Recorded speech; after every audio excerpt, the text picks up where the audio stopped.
ঝিনাইদহে কিন্তু আওয়ামী লীগের অবস্থা তুলনামূলক বিএনপি শক্তিশালী ছিল, কিন্তু রাজশাহীতে আমাদের বহুত মন্ত্রী আছে, বহুত লোক আছে। সেখানে সুধীর ভাই চাঁদ কয় যে শেখ হাসিনার গোরস্থানে পাঠিয়ে দেব। তো এই বিএনপির ঝিনাইদহের কোনো বিএনপি সুধীর ভাই পালাম না যে সেটা বাড়ি আমরা তক্তা করে দিতাম যদি বিএনপির সাহস দেখাতে না।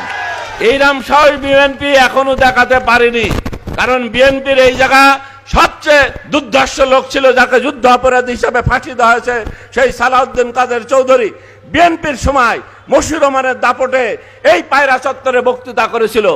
আমরা ওর সেটা ভেঙে দিলাম।